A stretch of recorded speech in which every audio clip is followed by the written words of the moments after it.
Lobster எப்படி cook பண்ணுறதுன்னு பார்க்கலாமா? நாங்கள் டிஎன்டிலேருந்து ஃப்ரோசன் லாப்ஸ்டர் வாங்கியிருந்தோம். ஒரு பேக்குக்கு 4 லாப்ஸ்டர் டெய்ல் இருக்கும். இது அரௌண்ட் $28 கிட்ட வரும். லாப்ஸ்டரோட க்ளீனிங் தான் கஷ்டம், குக்கிங் ரொம்ப ரொம்ப ஈஸி. ஃபஸ்ட்டு சிசர் வச்சு அதோட ஷெல் ஃபுல்லாக கட் பண்ணிவிட்டு அதோட மீட்டை மேலே எடுத்துகிட்டு நல்லா வாஷ் பண்ணி எடுத்துக்கணும். ஒரு பவுலில் பட்டர் மெல்ட் பண்ணிவிட்டு அதில் lemon juice, parsley, garlic, chilli flakes, அதுக்கப்புறம் சால்ட் ஆட் பண்ணிவிட்டு நல்லா மிக்ஸ் பண்ணிவிட்டு லாப்ஸ்டர் மேலே chilli powder, pepper and salt add பண்ணிக்கணும். அப்புறம் நம்ம பண்ணி வச்சுருக்க அந்த பட்டர் மேலே அப்ளை பண்ணிவிட்டு அவன் 300 டிகிரி செல்சியஸ்க்கு 10 மினிட்ஸ் ப்ரீ ஹீட் பண்ணால் போதும். அப்புறம் லாப்ஸ்டர் வச்சுட்டு இதோட குக்கிங் டைம் 20 to 25 மினிட்ஸ் கிட்ட ஆகும்.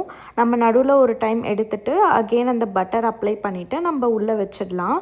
அதோட ஷெல் ஃபுல்லாகவே ரெட் கலரில் சேஞ்ச் ஆகணும், அப்போ தான் சூப்பராக இருக்கும். இது ரொம்ப சாஃப்டாக டேஸ்டியாக இருந்துச்சு. ட்ரை பண்ணி பார்த்துட்டு எப்படி இருக்குன்னு கமெண்ட்டில் சொல்லுங்கள். இது ஆல்மோஸ்ட் ப்ரான் மாதிரி தான் இருக்கும். இந்த வீடியோ பிடிச்சிருந்ததுன்னா என் சேனலை சப்ஸ்கிரைப் பண்ணிக்கோங்க. See you in another video. Bye.